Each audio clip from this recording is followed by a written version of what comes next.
Адамның басты байлығы денсаулық пен жан тыныштығы. Ақша мен дүние жию маңызды емес. Ең маңыздысы өзіңді жақсы сезіну. Қарым-қатынас пен отбасы өмірдегі ең құнды дүниелер. Қартайғанда байқайтының, жаныңда шынайы қолдау көрсететін адамдар ғана қалады. Уақытында қателіктер жіберіппін, бірақ олардан сабақ алдым. Ең бастысы, өткен қателіктерге өкініп емес, олардан үйреніп өмір сүру. Кешірімді болу – жүректің тыныштығы.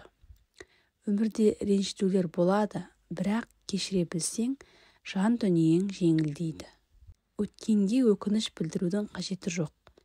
Әрбір тәжірибе өмірдің берген сыйы. Басқалардан күтетін жақсылықты өзің істе. Сол кезде айналаңдағы әлем де жақсарады. Қартайған сайын қарапайым нәрселердің қадірін білесің. Bir шыны шай, табиғат көрінісі, жақындарыңның күлімсіреуі. Өзіңді қамқорлық пен мейірімге бөлеп, күн сайын жан тыныштығын сақтауға тырыс. Өмірдегі кішкентай қуаныштарды бағала. Олар сенің күнделікті өміріңді мәнді етеді. Қателіктеріңді кешіруді үйрен, өзіңді кінәлап өмір сүрудің орнына, оларды өмірдің бір бөлігі деп қабылда. Өткеннің ауыртпалықтарын тастап, бүгінгі күннің қуанышын қабылда.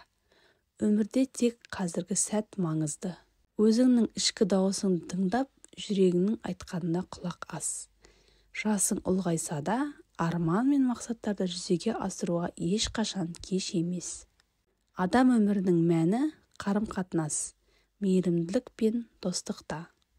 Жақындарыңмен өткізген әрбір сәт өмірдің алтын сәттері. Сынған арман, жаңа бастаманың мүмкіндігі. Олардан қорықпа. Әрбір аяқталу жаңа жолды ашады. Бақыт. Жақындармен бірге өткізген сәттерде өткен естеліктер де жасырынып жатыр. Кәрілік уайым емес, даналықтың, сабырлықтың және тәжірибенің кезеңі. Оны шынайы түрде қабылда. Кеңпейіл болу, адамдарға шын көңілмен жақсылық жасау нағыз байлық. Өмірде көп нәрсені біле алмайсың, бірақ әрдайым ашық жүрекпен өмір сүруге тырыс. Табиғатпен байланысты болу, оны сезіну өмірдің шынайы қуанышы. Сезімдеріңді білдіруден қорықпа. Сүйіспеншілік пен мейірімділік өмірдің шынайы мәні. Денсаулық пен рухани байлық өзіңе деген ең үлкен сый. Оларды қорғауды үйрен. Өмірге рахмет айта біл. Әрбір жаңа күн сенің тарихыңның жалғасы. Дүниеге сыймайтындай көрінетін қиындықтар ертең-ақ ұмытылады. Бәрі уақытша. Сабырлық өмірдегі ең үлкен қасиет. Көп жағдайда асығыстық ешбір жақсылыққа апармайды. Қанша жерден даналық жинасаң да, үйренерің таусылмайды. Өмір үздіксіз сабақ. Өзіңді өзгелермен салыстырма. Әркімнің өмір жолы әр түрлі. Тек өзіңнің жетістіктерің мен қателіктеріңе қарап өмір сүр. Дүниені өзгертуге емес, өзіңді өзгертуге ұмтыл. Сол кезде айналаңдағы адамдарға, жағдайларға көзқарасың өзгереді. Жақсылық жасаудан жалықпа. Ол міндетті түрде бір күні саған қайта оралады. Адамды сыртына қарап емес, жүрегіне қарап бағала. Уақыт өте сыртқы сұлулықтың мәні жойылады, ал жан сұлулығы мәңгі қалады. Жастарға жол беруді үйрен. Әрбір буынның өз уақыты бар. Қартайғанда сол уақытты сыйлап, жастардың дамуына мүмкіндік беру маңызды. Өмірде бәрі өзгереді. Адамдар, жағдайлар, сезімдер.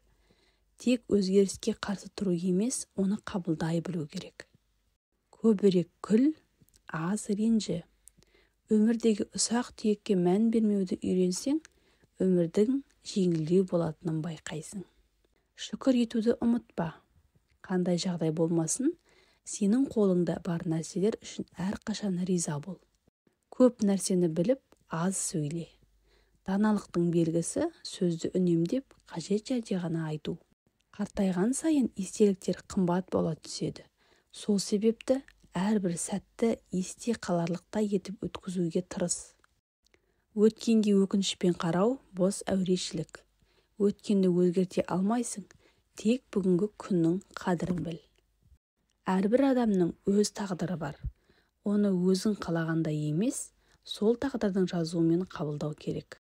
Адамды кәрілік емес, уайым қажытады. Көбірек күліп, өміріңді жеңіл ұстауды үйрен. Өмір өткінші. Жастық шақта уақытпен көп сияқты көрінеді, бірақ кәрілік келгенде оның қалай тез өтіп кеткенін түсінесің. Өмірдің ең үлкен сыйы қарапайым нәрселерден бақыт табу. Күннің шығуы, жақындарыңмен бір мезетте болу нағыз байлық. Уақыттың қадірін біл. Жас кезде оны бағаламайсың, ал қартайғанда әрбір сәтің алтын екенін ұғасың. Ақша, атақ, мансап барлығы өткінші. Тек мейірімділік пен адамгершілік мәңгілік. Бақыт сырттан емес, ішкі дүниеден табылады. Жаның тыныш болса, сыртқы жағдайлар қаншалықты қиын болса да, бақытты бола аласың. Жас болу дененің күшімен өлшенбейді. Жанның жастығы маңызды. Жаны жас адам әрдайым өмірге құштар. Ашумен қабылданған шешім ең үлкен қателікке апарады. Сол үшін қиын жағдайда сабыр сақтауды үйрен. Қымбат дүниелерден гөрі адамға берілген шынайы көңіл, мейірім маңызды. Қартайғанда адамдар жан жылуын ғана іздейді. Өзіңді өзгеге дәлелдеудің қажеті жоқ. Өзіңе деген сенім мен ішкі тыныштық бәрінен жоғары. Өмірдегі басты құндылық мейірім мен қамқорлық.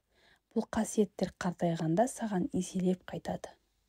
Қарттық өткеніңді қорытып, болашақ ұрпаққа тәлім тәрбие беру кезеңі.